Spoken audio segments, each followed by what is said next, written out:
All right, folks, good evening.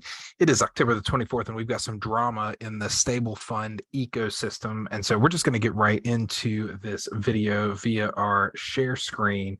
And so let's go right into our StableFund here. Okay, so for those of you all that aren't familiar with what StableFund is StableFund claimed to be a state-of-the-art trading bot, DApp, decentralized application to offer maximum profits on crypto trades. It uses next generation technical analysis and trading strategy shared by the pro traders to create trades that bring the highest profit. Essentially, down here, it was offering a 1.5 daily percent return on your investment. And so I'll share a little bit of the strategies that some folks were using. But ultimately, here, what we're seeing is a 1.5% daily on this particular contract. Okay. It's built on the Matic or the Polygon blockchain. Their native token is Matic. And so what happened today, you can see the roadmap. All of this is on their light paper. So what happened today is this, right? So dear members, because of all the panic, the team has made the decision to shut down the staking contract. So for Matic, BNB, and BUSD, so they should not deposit to any contract. They're saying they're still going to run it as a wallet and provide all the other services as mentioned apart from staking. We'll take a look at that. But I really think that the reason that folks were going to StableFund was their staking and being able to generate such high returns on your investment at 1.5% daily. They're going to reopen the staking in the near future to only a close-knit community. We're going to talk a little bit about this. I don't necessarily understand how that's any better, perhaps, than what they currently have. And they're going to be running the script a week from 31 October 2022 to get all the data and then to start refunds. Okay, so let's go back here. So when we go to StableFund again, they said that you could stake and earn 1.5% daily on the following coins. And so for me, the first coin that I staked was BNB, and you can see here now that I got 0.3832 BNB in it. That's because I took out my initial, right? So I initially deposited one. I got hit with that 3% fee, but then I withdrew my initial in order to just be playing with house money, which in hindsight on this particular token was a great call. You can see here, I actually was going to withdraw this today, and we'll show one that kind of hurts in that I was going to withdraw my BUSD earlier today too. Obviously, I didn't get a chance to do that. But you can see here that now I was just playing with house money and was going to compound probably every 2 weeks or so, at least initially on BNB in order to make that work. BUSD, you can see I just hit our just hit day zero, which is frustrating. I initially put in $200 or 200 BUSD here to be able to start playing with house money there. Ultimately, again, that didn't, that's currently locked because this is what happens if you try to withdraw. I wonder, it's not even going to let me withdraw reward. Here it is. So this is what happens if you come up and try to withdraw. You get this claim reward, dear members, because of all the panic. It's essentially the exact same thing. And so our information is currently locked. And then Matic, again, this is one I'd really like to ultimately get back, because I was still 10 days away from being able to do anything with the 270 that I had deposited in the Matic contract. You can see I was starting to compound, at least until I get my initial back. We'll see what happens. They're claiming that we're going to have refunds. I certainly hope that's the case. For this, I'd like to, again, just get my initial minus that 3% fee. I don't really care about the 3% fee, but I would like to get some of the initial that I had put in back.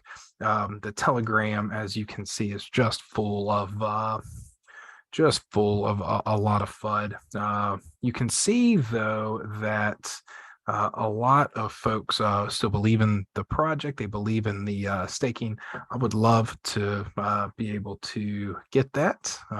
It's certainly something that I would appreciate. And so we'll see what happens.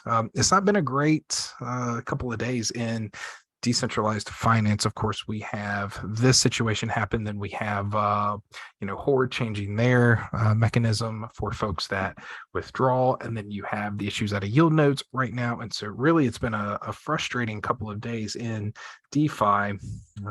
Now, do I believe that, you're still going to be able to exchange and buy?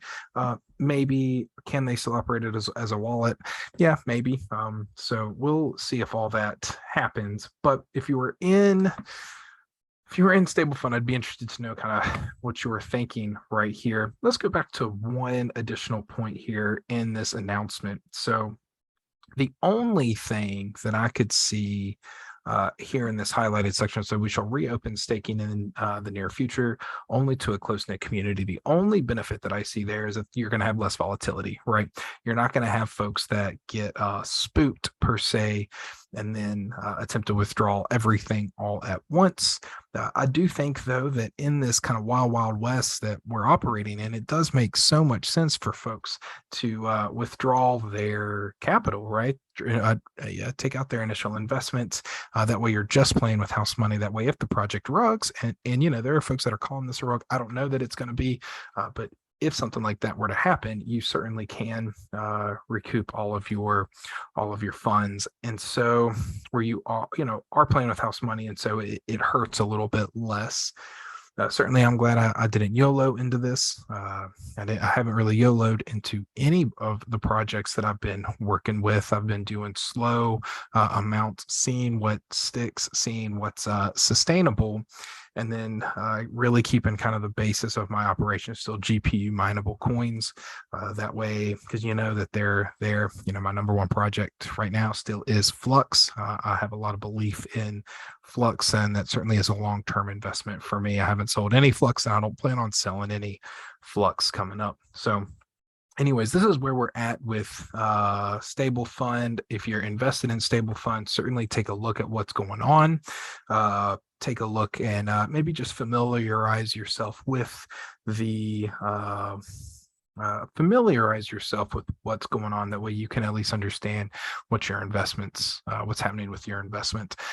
My ultimate thoughts, I don't really, necessarily know which way it's going to go. Thankfully, I've got less than about 500 USD in this particular protocol that's not already withdrew. I did withdraw my BNB, so that was about 270 that I had initially invested in there, and then I've got a $250 Matic position, and then a $200 BUSD position. And so not big money, again, kind of play money, seeing what happened with it, if it was sustainable. And I did get 1/3 of my initial investment back out. And so I'm happy with that. Ultimately, I'd love to get that refunded. I'd love for everyone to get that refunded, just so, folks can take off risk there. And, maybe it makes the project, which was interesting. And I do think that there is some element of the ability to utilize trading bots and trading bots as a service, TBAS as it's being called. I do think that there's merit to that idea, and so I'd be interested in seeing what happens there. Apologies that this cord is in the way. I'm trying a little bit different of a setup, and just realized that I hate that. So apologies if you've made it this far with where we are at. Anyways, take care. I'm interested to know your thoughts on our StableFund drama that's happening.